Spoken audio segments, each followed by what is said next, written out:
to discuss. When it come to news, ain't no better than us. When it come to news, ain't no one you can trust. We got a lot to touch, so it's time to crush. We got a lot to discuss. When it come to news, ain't no better than us. When it come to news, ain't no one you can trust. We got a lot to touch, so it's time to crush. So it's time to crush. Peace and blessings, and welcome back to Xbox Frontline News with your boy, the King. And if you love Xbox, then welcome to your new home. I do videos on the weekend, but every day at 6 p.m. Eastern Standard Time, I go live. Now, Fridays is very special because Fight Night Fridays is when you got a 2-hour show. And we have such a great time.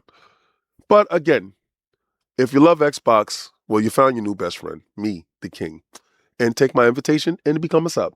Well, with all of that stuff out of the way, Xbox had a big, busy week.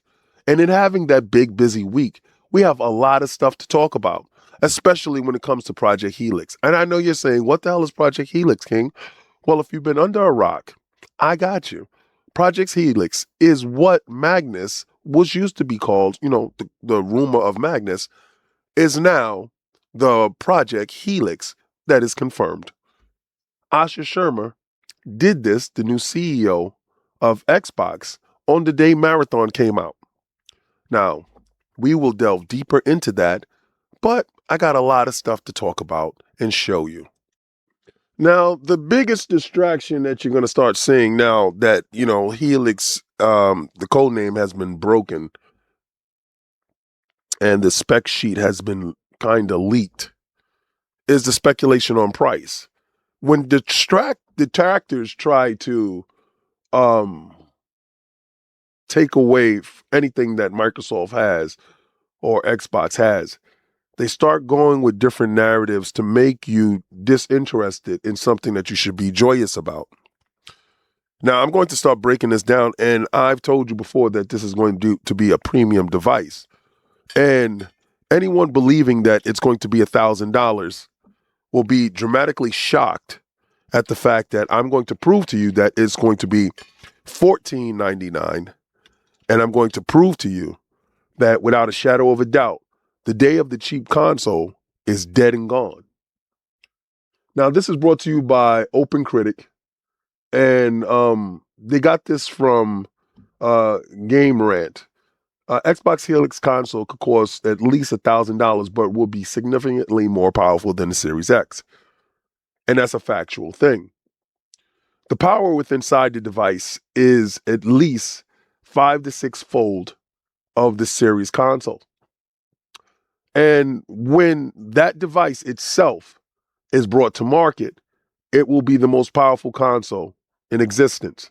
So we know it will command a hefty price tag.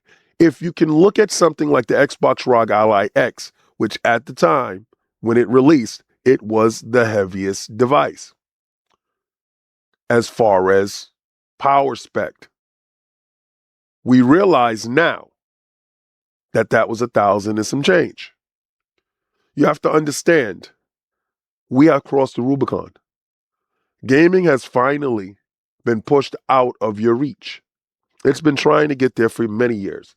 But the article goes on to say, a gaming industry leaker has stated that the upcoming Project Helix console from Xbox could set consumers back $1,000 after factoring the cost for some key components. However, the next-gen console Xbox system could be much faster with rasterization and ray tracing and performance than the current Xbox Series console, and could rival some high-end PCs as well. That goes without saying. That conversation is meaningless. Much like this article. It seems to see that they do articles like this in order to just keep traction. I don't know. Waste of time.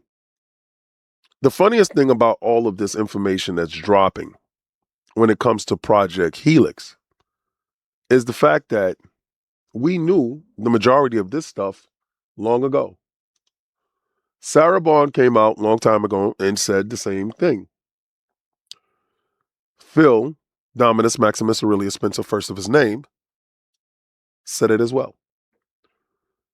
Everybody has alluded to the fact that the next Xbox will be playing a PC and will be much more than a console. This is brought to you by Tom's Hardware. And Jake Roach published this 2 days ago. Microsoft confirms that the next-gen Xbox will play PC games. Project Helix teased as more than just a console. This is regurgitated facts. This is something that has been stated. Again, you're finding articles that continue to push the same words that was said already, just for content's sake. The question now will be, but will it play all PC games? And here we go again. If it's a PC, then it plays all PC games. Microsoft has confirmed that the next generation Xbox, codenamed Project Helix, will be capable of playing both Xbox and PC games. New CEO Asha Sharma took to X to tease the next generation, saying that it will lead in performance and play Xbox and PC games. Xbox has continued to welcome PC gamers over the past several years, attempting to unify the experience across console and Windows. We've even seen a greater focus on the Xbox app for Windows, broad publishing initiatives in and on third-party platforms such as Steam, and hardware collaborations with Asus ROG Ally X. It has been rumored that Microsoft's next-gen console will be able to play PC games, but this is the first time we've gotten confirmation. Again, pushing the narrative forward for stuff that we already know. Now, what I love more so about anything else is the fact that nothing new was said. It was just being petty for petty's sake. Like, I really understand. I get her.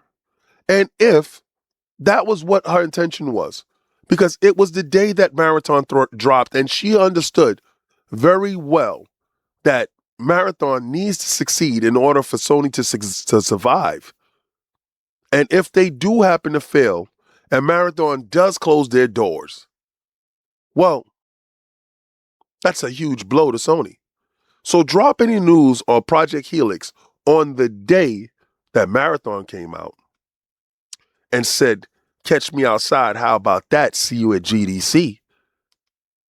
I happen to love the move. Now, in the past, Phil would have came out and said, have a great launch to Marathon. And this is the difference. This is the difference. It wasn't no congratulation tweet from Xbox talking about Sony. No, it was, we're putting information on top of your head on your birthday. And it was kind of like, F your birthday. It's like they kicked your cake over, blew out your candles on your cake. But to put further blood in your snow, I got my man Moore's Law is Dead. Please go to his channel, sub. He has great information. I want you to hear from his words how powerful Project Helix is. You know, she confirmed that they think that it will win performance, number one. And number two, she confirmed that it's a hybrid design. This directly confirms my leak, basically, right here. Like, this is yet another thing. You know, what did my leak say? That it would use RDNA 5 and launch in 2027. It'd be a hybrid console. Lisa Su confirmed it is RDNA 5. It is coming in 2027. Now, Asha Sharma confirmed the hybrid console design. Anyone doubting if this leak on screen here is fake, I think you got to put it to bed. It's now verified as true. I have many key details. And so I think it would be worth showing you all what this is really quick again, because I'm sure there's many people seeing the announcement of Project Helix and they're like, well, what does this mean? Maybe you missed this leak. So first of all, I'd recommend watching that video itself. It helps the channel and whatever. But just to remind everybody, this is the biggest console APU in history. Not necessarily the most silicon, because some prior consoles had graphics cards and CPUs combined, whatever, but this is the biggest APU, at least in console history. It's 408 millimeters squared of all 3 nanometer silicon. Now, it might use 2 different variants of the 3 nanometer node, right? But it is all 3 nanometer. And so this is a beast for the console world. 68 CUs of RDNA 5. If I remember correctly, the Xbox Series X has 52 compute units or something like that enabled. And this is not before cut down. This is after. The full die 70 cut down to 68. And kind of an odd shader engine array, but I mean layout. But that's for nerds. We're not going to get into that. The point of this being RDNA 4, I mean, God, what, like RDNA 3 per CU, each compute unit. RDNA 3 is like, I don't know, 7 to 10% faster. Let's say 5 to 10% faster than RDNA 2. More than that in ray tracing, but in raster, it's that much more. And then RDNA 4 is like 40% faster than RDNA 3 in rasterization performs. So if we add this up, let's just call it 1.07 times 1.4. And then, of course, I've already leaked pictures actually from a document showing that RDNA 5 should be 10% faster than RDNA 4 per compute unit. You're looking at 65% more performance per compute unit between both Xbox Magnus and the PlayStation 6 per compute unit compared to the previous gen. So I do think that's worth pointing out. Like you see, like, oh, they're only increasing the amount of compute units by 30%. Right, but each one of them is 65% faster in raster. And in ray tracing, it's like 10, 12 times faster per compute unit. Or what is it? Is it 10, 12? Or like it's, yeah, I'd have to go back and double check if it was that or after the amount of compute units. But, and it's more like, that'd be more like 2, 4, more like 5 times faster in ray tracing per compute unit, I think, or something. Don't quote me on that, but it's like wildly faster. So if we compare this, 65% faster per compute unit, that's actually at same clocks. I think we can also assume that Xbox Magnus will at least run at 2.5 gigahertz versus the, what is it before, like 1.8 something, I believe, or like so if you think about that, and this is all just scratch math I'm doing on the side here, and then multiply that by, again, now 68 divided by 52. Again, this is scratch math, but Xbox Magnus is going to be at least 5 times faster than the Series X, at least. I'd say probably 5 to 6 times faster. And that's in raster. And ray tracing, I mean, God, it might be 20, 30 times faster. So this is going to be pretty powerful. And it's also very cool, let me say here too in the specs, I thought it was cool, at least when I saw this, that it's not just Zen 6C cores. Now, I don't think Sony needs more than Zen 6C, and I'll get to the PS6 specs again soon. I don't think they need more than Zen 6C and the PS6 because it's just going to be running on 120 hertz display, TVs anyways. But the fact that Xbox Magnus will run PC games means it does actually probably need one of the latest, most powerful CPUs. Because there's going to be a lot of people that want to use this thing here to game at 240 hertz. So giving 3 Zen 6 cores for the primary threads in a game, and then enough backup cores to like carry the threads next gen games will need. This thing could be very powerful. I think that the top clocking cores in Magnus are going to be at least at 5 gigahertz and likely at least at 6 gigahertz. Though I will say this: do not expect them to be 7 gigahertz because remember, they're not using 2 nanometer. They're not using N2X, which is what the 7 gigahertz targeted maximum desktop Zen 6 product is going to use. They're not even using N2P. They're using N3P. So that's a pretty massive reduction in peak clock potential there. But it is still a better node. It is still a better node than the existing 4 nanometer. And so I would think it's probably going to be 5.5 to 6 gigahertz here. Maybe more. Who knows? Maybe they pull a rabbit out of a hat, 6.5. But that's still awesome. That's still quite good for a console. With that testimony of actual facts, the next Xbox is going to be exactly what we demanded. Now, would that thing be cheap? No, I think it'll be $1,500, $1,499, period. And I do believe that in some form or fashion, we might roll back exclusives and giving you the incentive to get over here. I'm going to tell you, she did some stuff that I truly appreciated. With dropping information on a day that was so important to you, well, hey, that's a bold move. And you got to think about it this way. Maybe putting PlayStation games on PlayStation isn't as successful as Xbox thought it was. Maybe the brand tarnishment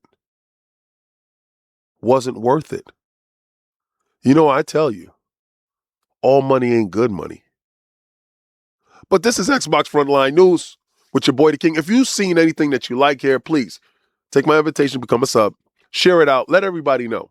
And remember, during the week, I go live 6 p.m. Eastern Standard Time daily. And on Fridays, it's Fight Night Fridays.